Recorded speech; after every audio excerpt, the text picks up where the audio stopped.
Welcome back to the broadcast. We're here with Dr. Tara Dahl with Health Diagnostic Laboratories, and we're going to have some girl talk about our health. So Colleen and Kelly, both of our producers, are here with us because we all had our blood tested and sent back to HDL. And I just want to show everyone, this is kind of what it looks like when you get your results. Okay, this is a detailed page, and there are, what, about 10 pages? 9 pages of information. Very different than the test that you will get from your doctor, a basic blood test. So you have, whose results I have Colleen's, but you each have your own.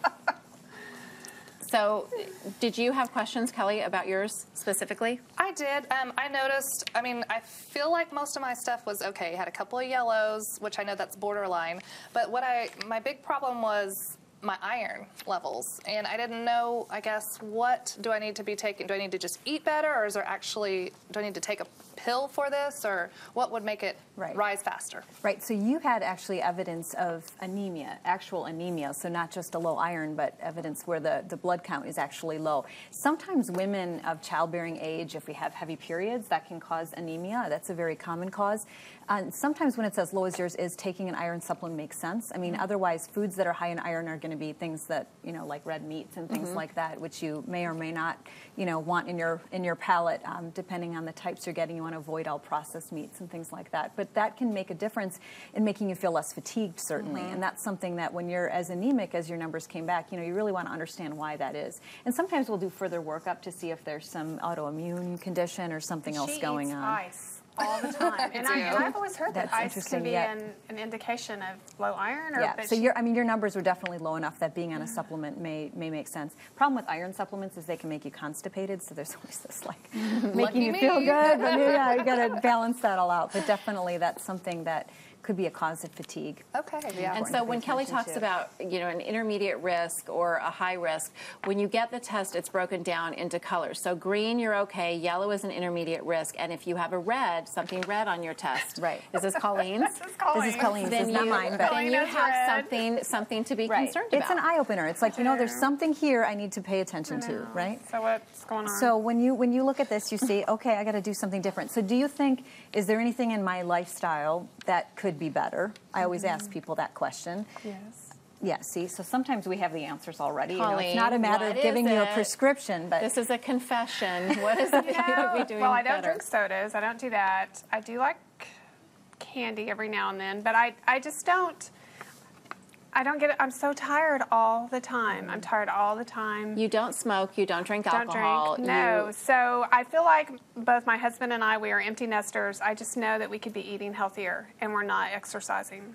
So I see these red marks, and other people in my group didn't have red marks. How much of this says eating poorly and not exercising enough? Well, definitely that's a big part of what we're seeing here and there's also a couple other things that are contributing to fatigue that I can tell you right off the bat. So you've got a very low vitamin D level. And we've talked about this in other shows. Vitamin D can cause significant fatigue. It can make us feel achy. It can make us depressed. Yeah, definitely. So your level, at as low as it is, when it's under 20, I usually recommend that people take 10,000 international units of vitamin D3, probably daily for at least 2 or 3 months, and then you might be able to go down to 5,000. But I think that can make a big difference, vitamin D3.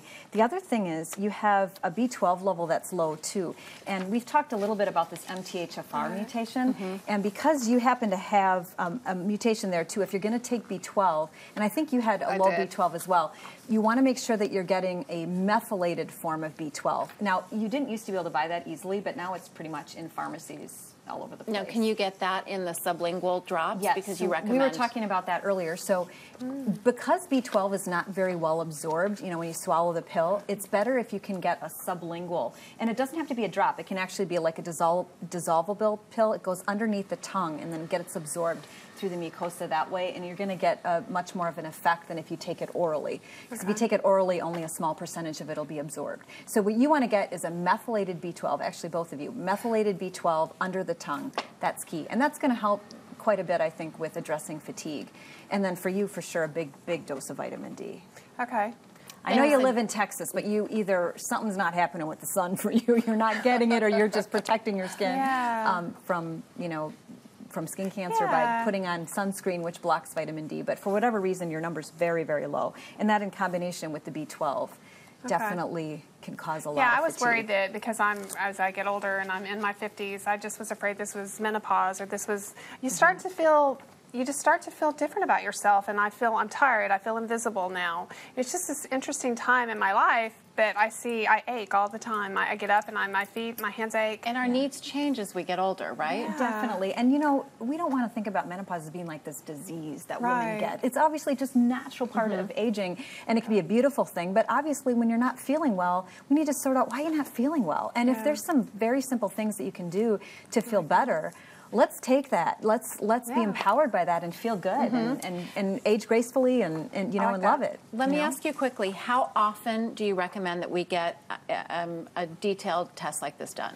Well, I always recommend getting one at least annually, and then if you have problems, I mean, if there's a lot of red on here and there's a lot of genetic issues, and maybe you're working with your doctor and they're actually treating you with some form of therapy, then I usually check it every 4 to 6 months. I will check it again to monitor therapy. But once everything's pretty stable, annually, makes sense. I am a huge fan. There's no reason not to do this. Covered by insurance. Most every test that's on here just covered about by everything insurance. on here. Simple request from your doctor to just order the test from Health Diagnostic Lab. I love when you're here. I'm kind of a geek about all this stuff. I really am. You're like a Dr. Wannabe. I am a Dr. Wannabe. If I could go back to school for anything, I would have never made it through. But anyway, so thank you for being with us and answering all our questions. If you'd like more information about Health Diagnostic Laboratory, there is the information right there on your screen.